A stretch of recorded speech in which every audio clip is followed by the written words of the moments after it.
Je dirais qu'il n'y a pas de recette miracle. On ne se réveille pas un matin en se disant c'est la crise et on va péter les scores en matière de relations clientes. C'est vraiment une continuité. Je dirais que c'est une culture d'entreprise d'abord et avant tout.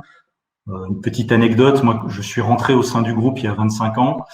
Et il y a 25 ans, une des premières choses qui m'a frappé, c'est quand je suis allé pour la première fois à la cantine, à l'Agacie, sur notre terroir, la Bretagne. Ben, en fait, il y avait une grande phrase sur le mur de la cantine qui était là déjà depuis des années et qui disait tout simplement « Chaque cliente est une reine et doit être considérée comme telle ». Et en fait, c'est vraiment cet état d'esprit qui anime les équipes depuis la création de l'entreprise et encore aujourd'hui. Alors forcément, dans une année aussi particulière que 2020, ben, il faut pousser encore plus les curseurs. Et je dirais que on a cherché à la fois à les pousser sur les capteurs, sur l'écoute, en essayant vraiment de se mettre à décrypter au maximum les attentes, les problématiques de nos consommateurs. Voilà, avec par exemple la mise en place dès la première semaine, je m'en souviens encore, dès la première semaine de la crise en mars dernier, un mode, on va dire, un peu commando sur l'analyse de toutes les remontées clients par l'ensemble de nos canaux, avec un comité de direction hebdomadaire qui hiérarchisait l'ensemble des attentes, s'alignait sur les réponses pour les déployer ensuite en poussant un maximum cette fois-ci, de curseurs redescendants vers le client. Et bien entendu, on a activé beaucoup plus on va dire, de canaux digitaux, puisque nos boutiques ont été fermées une partie du temps. Donc, le premier élément, c'est vraiment pousser encore plus des curseurs qui étaient déjà présents, et l'écoute, ça a été le premier mot d'ordre. Le second, en fait, Yves Rocher, c'est une entreprise qui est à la fois fabricant et distributeur, avec un réseau de plus de 500 partenaires en France, qui sont des franchisés.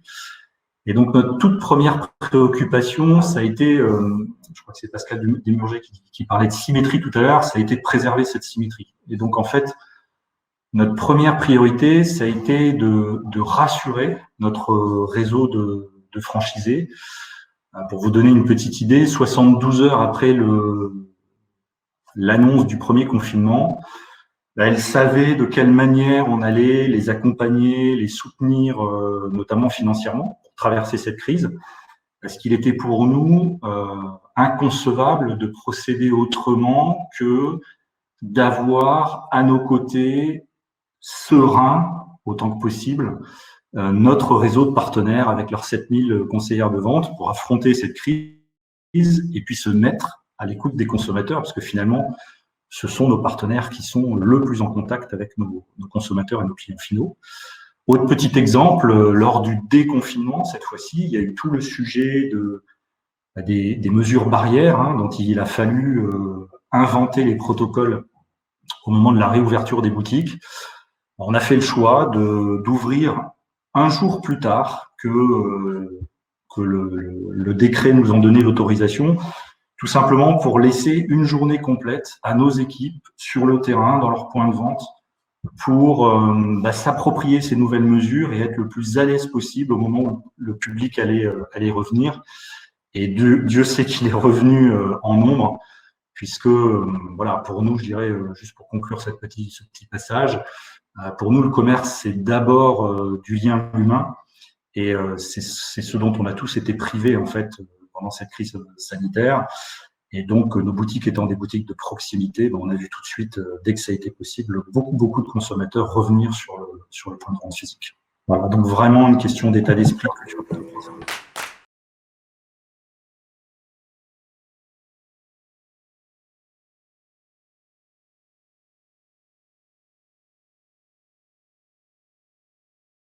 Alors, je dirais que la digitalisation, la transformation digitale, comme on l'appelle habituellement, elle avait déjà démarré avant cette crise, tout simplement parce que le digital rentre dans tous nos usages privés, de citoyens, administratifs, et puis dans la fréquentation des marques.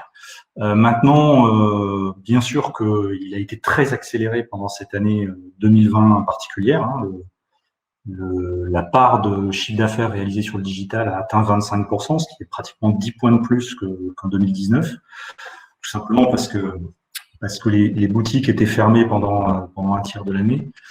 Mais le digital, on l'envisage et on le développe vraiment en laissant au cœur de l'expérience client la boutique, le physique. D'abord par je dirais le secteur, l'industrie dans laquelle on est, hein, la cosmétique, la beauté, c'est d'abord une affaire de sens, d'émotion, de tests produits, de conseils, d'échanges.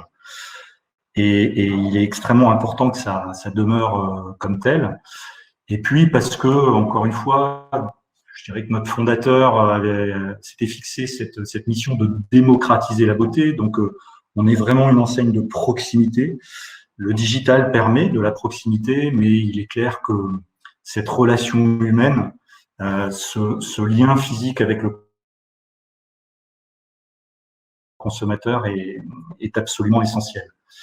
C'est pour ça, par exemple, que dans le cadre des mesures barrières, on a préféré mettre une conseillère de beauté à l'entrée pour expliquer les mesures plutôt qu'un vigile ou un garde de sécurité. C'est pour ça que, contrairement à certains de nos concurrents, on a eu l'obsession dès le premier jour de trouver des protocoles qui soient compatibles avec les gestes barrières, mais qui permettent le test du produit, qui est